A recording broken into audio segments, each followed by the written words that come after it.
Baik, sekarang kita sambung pula penyelesaian persamaan serentak menggunakan kaedah graf. Okey. Menggunakan kaedah graf, kita akan merujuk kepada contoh 9. Okey, buku teks muka surat 81. Baik, kalau kita lihat muka surat 81 ni kan pelajar, kita dapati bahawa dia lukiskan jadual, banner jadual untuk titik-titik yang diplot bagi nilai persamaan macam ni. Dia beri X dia 0 hingga 5. Kemudian nilai Y yang sepadan dia apa? Nilai bagi persamaan Y kuasa 2 tolak 4X ni pula apa dia? Ada positif, negatif seperti yang dia tunjukkan pada row yang ketiga tu. Okey. Lepas tu benakan graf. Okey, so dapatlah graf seperti yang diperlihatkan tersebut, dan didapati terdapat dua titik perpuluhan, dua tempat persilangan, di mana titik yang pertama ialah 1, 2 dan yang kedua ialah 4, negatif 4. Itulah dua poin penyelesaiannya. Dan ditunjukkan bahawa kalau kita lihat guna QR code, maka QR code-nya seperti ini. Lihat bagaimana garis lurus tersebut diperolehi dan kemudian graf bagi bukan linear itu dapat bentuk seperti senyum tapi dia sengit ke sebelah kanan. Okey, baik. Seterusnya kita akan sambung dengan mencari penyelesaian menggunakan kaedah graf. Sila rujuk buku teks muka surat 82. Latih diri 3.4. Berikutlah seperti inilah soalannya nombor 2. Selesaikan persamaan serentak menggunakan perwakilan graf. Kita diminta melukis graf bagi pasangan persamaan dengan domain negatif 5 kecil daripada X kecil daripada 5 dan kemudian menentukan penyelesaian persamaan serentak. Okey. So, bila kita lihat tengok soalan diberi seperti ni, satu ni bila tengok unknown dia Y dan X, power dia macam tak nampak tapi sebenarnya ada satu, maka ini akan jadi garis lurus. Yang kedua dia ada kuasa 2, tapi persamaan ini kedua-dua unknown adalah sebelah kiri. Ini adalah yang tidak linear, kita tak pasti lagi sama ada kuadratik ataupun bentuk yang lain. Okey, kita buat satu persatu. Okey. So, diberi tadi domain dia antara X diberi antara negatif 5 dan 5. So, kita buat dulu petak seperti ni, jadual ni maksudnya. Kadang-kadang ada murid tanya cikgu wajib ke buat jadual? Wajib, tak wajib. Tapi kalau tak buat jadual, macam mana kita nak plot titik? Mungkinlah tak semestinya diberi markah macam ni. Kita pun buat bukan semata-mata kerana markah, tapi untuk kita boleh mencari titik penyelesaian tersebut. So, apa kita buat yang pertama tadi? X. Okey. Kemudian apa kita nak isi di sini? Kita akan buat petak-petak kecil. Iaitu antara negatif 5 hingga 5. Maknanya kita perlukan 11 petak seperti berikut. Okey, X domain daripada negatif 5 sehingga positif 5. So, beginilah cara kita nak menulis Negatif 5, negatif 4, negatif 3, negatif 2 dan seterusnya. Dah siap satu row. Kemudian adalah nilai Y yang sepadan. So, persamaan kita ada 2. Kita namakan ni persamaan 1. Di sini ialah persamaan 2. Okey, berikut ini untuk row yang tengah-tengah ni, yang kedua ni adalah nilai Y bagi persamaan yang pertama. Tapi sekarang ni Y tidak menjadi perkara rumus. Oleh itu pelajar kita kena ubah dia jadi perkara rumus. 2Y tolak 1 sama 1. Ini adalah apa? Ini X. Okey, berhati-hati. Daripada persamaan 1, 2Y tolak X ialah 1.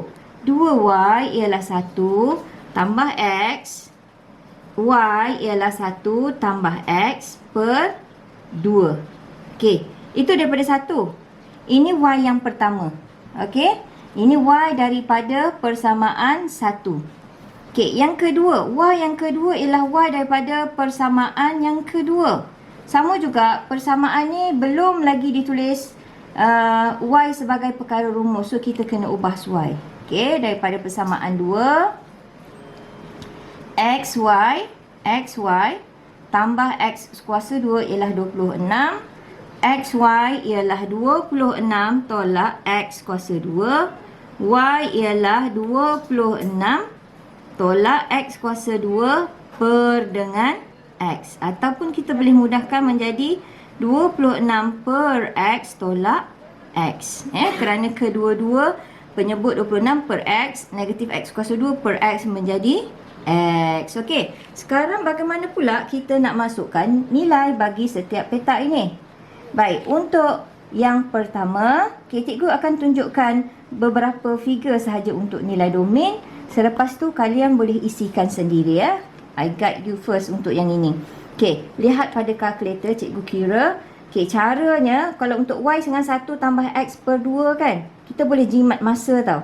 Kamu buat kurungan 1 tambah X. X yang pertama ialah negatif 5. Tutup kurungan. Kemudian bahagi 2. Berapa jawapan? Negatif 2. Okey, cara yang sama pelajar, kita ubahkan value. Tadi X kita negatif 5 kan? X di sini. So yang kedua negatif 4. So negatif dah ada di situ, kita tulis je 4. Okey, dapat negatif 1/5. Dan begitulah seterusnya sehingga 5. Okey, baik ya. Kita dah penuhkan kolom row yang kedua ini. Sehingga value bila X sama dengan 5, Y dia ialah 3. Okey, daripada persamaan kedua ni pula, kan kita dah jadikan Y perkara rumus begini. Sekali lagi gunakan kalkulator dengan kaedah yang mudah dan pantas. Kita buat kurungan dululah lebih mudah 26 over X. X ni ialah negatif 5. Lepas tu tolak dengan X. Tolak, okey, simbol tolak. Lepas tu tolak 5. X itu sendiri ialah negatif 5. So dapat berapa? Dapat negatif 1/5. Macam ni kita nak buatkan? Buatlah kita tukar dalam bentuk. Okey, tukar dalam bentuk perpuluhan. Negatif 0.2. Okey, cara yang sama. Nilai X tadi tukar kepada negatif 4. Sini pun tukar pada negatif 4. So kita guna macam ni je. Negatif dah ada kan? So you tulis, tekan je 4. Negatif 4. So dapat, okey, tukar kepada perpuluhan. Negatif 2/5. Okey, lagi satu saya tunjuk. Okey, 26 per dengan negatif 3. Per dengan negatif 3.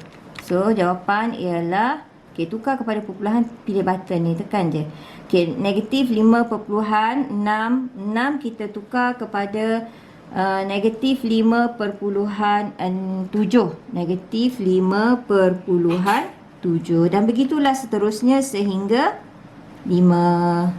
Okey, baik, perhatikan sekarang kita dah completekan, dah penuhkan jadual kita sehingga bila X sama dengan 5 untuk kedua-dua persamaan.